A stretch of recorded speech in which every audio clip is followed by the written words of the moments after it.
Sekahima at the 16. To about the 30. Wrapped up by Ty Allert, and another penalty flag. In fact, a couple of them are down. Around the 40 and 45. 11:54 to go in the third quarter. Holding the indication on the run back against the Cardinals. So they were going to start with pretty good field position, but they will move it back. Holding number 53 during the return. First down. Be interesting to see how they play now defensively. Talking about Philadelphia, whether they'll come up smoking and get off that line of scrimmage like they're supposed to and like they usually do. Garth Jacks, in his 4th year out of Florida State, who was in an automobile accident and pretty bruised up this week, called for the hold. So it moves it back to the 20. First down and 10. Nothing happening up the middle for Jordan, who is knocked down right at the line of scrimmage. That answers the question I just asked just a few moments ago. They did get off the ball very well defensively, gang tackling, stopped the play at the line of scrimmage, and Tupa is 0 for 5 passing on 1st and 10. Wes Hopkins leading the charge for Philadelphia, so it's 2nd down and 10, still at the 20. Tupa's first NFL start. Gary Hogeboom unable to go because of the arthritic elbow. Of course, Neil Lomax completely out because of arthritic hip condition.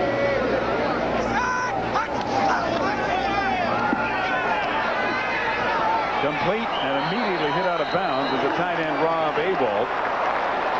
Isaiah Jenkins. Awald came into the game with 11 catches, hadn't caught many the last few weeks, but he's a fine receiver. And they're trying to confuse the defense of the Philadelphia Eagles by putting him in the backfield, sending him in motion, and having them make a decision as to where the strength of the formation is by where the tight end goes, and that's, of course, Awald. Awald unable to hold on, so the incompletion brings up 3rd down and 10, and Tom Tupa's parents, Tom Sr. and Carol, are here watching their son. They have made a number of trips to the Phoenix area, even when he did not play, but of course they're here because in part it's his first NFL start, and they didn't really know for sure until we all found out. And it was right at the kickoff. Looking for somebody and firing it and getting it complete to Don Holmes. Holmes doing a nice job of coming back for the ball as Reggie White and Seth Joyner were chasing Tupa. Tupa was trying to escape, and again shows a lot of presence and a lot of poise.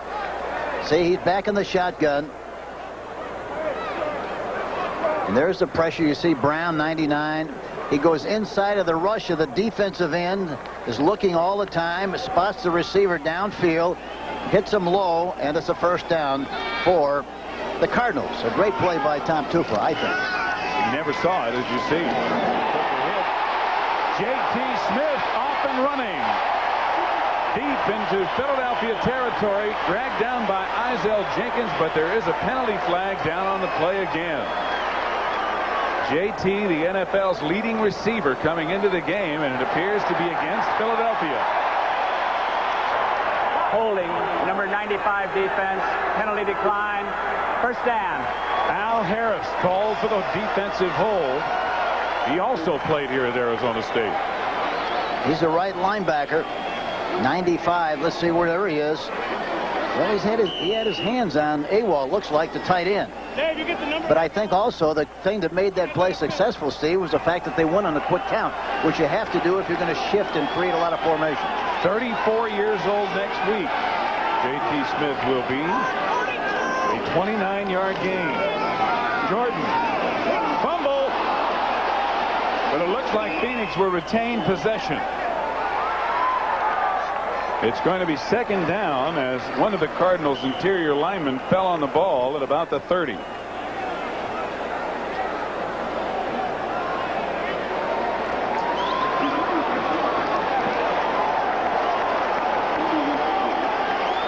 it was Luis Sharp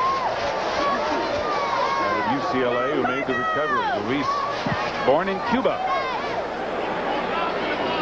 And he's really been a terrific tackle for the Cardinals. Now in his 8th year in the NFL. That allows Phoenix to retain possession, the 6th play of the drive on 2nd and 7.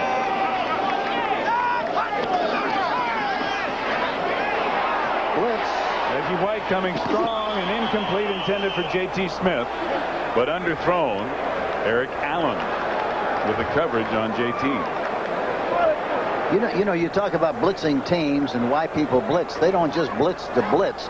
They want to know what the blocking scheme is, and if they're going to keep the backs in and also the tight end for maximum protection, they're not going to blitz. They're going to drop off. If they're trying to get the backs out, then of course they're going to blitz. And they blitzed on that last play, but Tupa was able to escape well enough to get rid of the ball and not get sacked.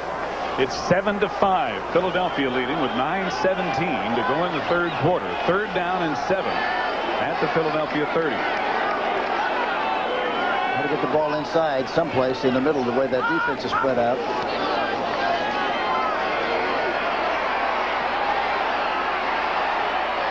Intercepted by Seth Joyner, who steps out of bounds at the 25. And that may be the first ill-timed pass decision Tupa has made today. The 5th Cardinal turnover. And Joyner, you talk about a terrific linebacker, number 59. We'll see him on this particular play. Tupa rolling to his right. And here we see Joyner leaping high in front to make the interception. It was just a badly thrown ball. They never should have thrown it. No, there were 3 green shirts around 2 white shirts. So Seth Joyner, his 8th career interception. 9 turnovers in the game. And the Eagles will bring it back, leading 7-5. First and 10 at their own 25. Tony. Good pursuit by the Cardinals. Another penalty flag thrown as the tackle is made at the 26. I tell you, that Cardinal team is quick. The Eagles again called for holding.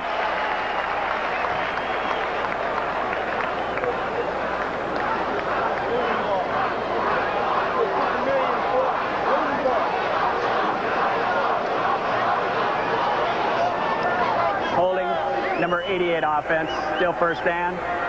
So it's Keith Jackson called for the penalty, moving it back to the 15. We're in Tempe, Arizona, on the campus of Arizona University, the home of the Phoenix Cardinals, Steve Zabriskie and Hank Stram. And the defense is dominated, but the Philadelphia Eagles, Henry, have awakened a little. Yeah, I think they got out of their sleep. Cunningham has it tipped away. Good play by Ken Harvey. We've got a hand on it. And it'll be 2nd down and 20.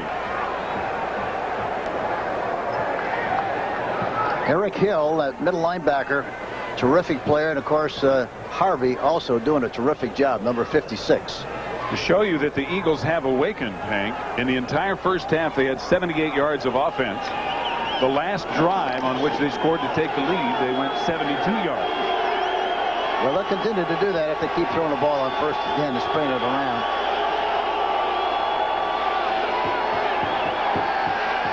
Byers wide open between 2 guys, and Carl Carter hog-ties him out of bounds with a penalty flag going down at the point. He may have gotten a hold of Byers' face mask on a gain of 25. And Cunningham really laid it in there nicely. Face mask, 5-yard penalty, number 41 defense, 1st down. So 5 more tacked onto the 25 on the lesser of the 2 face mask penalties. Looked like they caught him in a zone that time. The area was wide open. 1st and 10. And Byers did the rest. And, of course, that's the great thing about Byers. You know, he catches the ball, and he does such a good job of running once he does make the catch. They really missed him and Jackson in the first half, but they're both in there now. And the Eagles are driving again, leading by 2.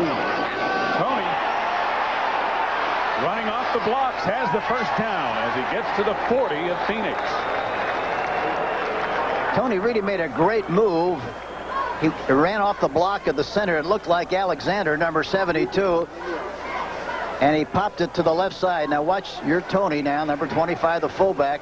Watch the takeoff. Look at the big hole to the left. He sees it, and a good block by the tackle. He pops into the open area and picks up a nice gain in the play, but good eyes, good vision.